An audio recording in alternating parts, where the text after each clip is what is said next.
names were Flossie, Mopsy, Cottontail, and Peter.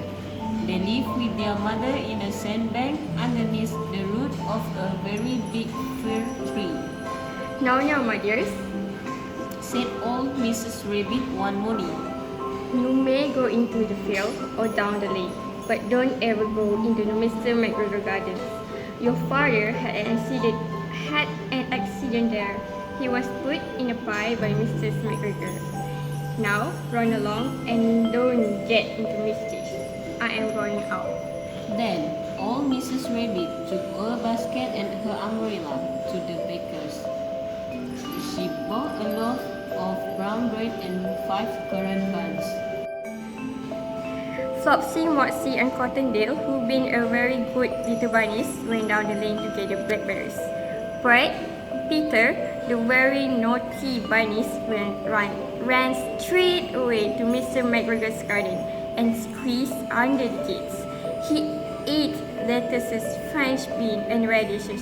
He enjoyed himself so much that his tummy upset. He made his tummy upset. So he went to look for parsley. But then he saw Mr. McGregor. Peter stopped when he saw Mr. McGregor. Mr. McGregor was planting and jumped up and ran after Peter after he saw him. "Stop, you little thief!" he shouted while running.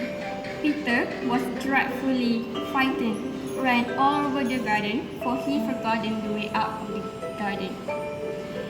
He lost his shoes and ran faster after that. Peter ran for his life, but unfortunately he ran into a gooseberry net. Peter gave himself up for lost, but he stopped. His cry was overheard by some friendly sparrows. The sparrows implored him to exert himself. Mr. McGregor came, but Peter managed to escape just in time. Peter ran into the tool shed and hid, while Mr. McGregor searched for him. Peter sat down to rest, trembling with fear. After a time, he began to wander about, go lippity-lippity not very fast, and looking all around.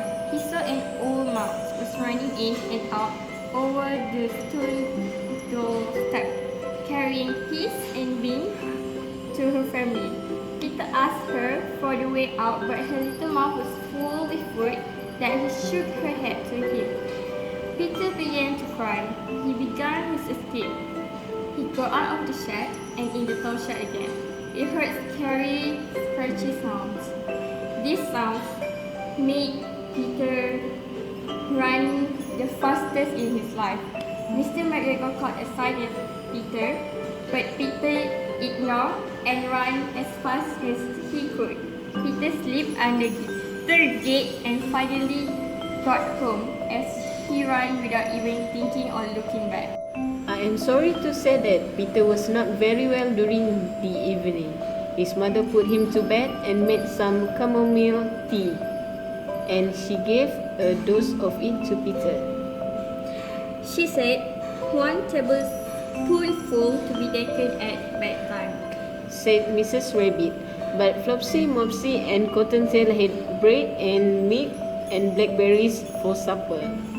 That's all the story of Peter Rabbit, the naughty rare bunny's dad who didn't listen to his mother. So kids, take note. Always listen to elders. Bye.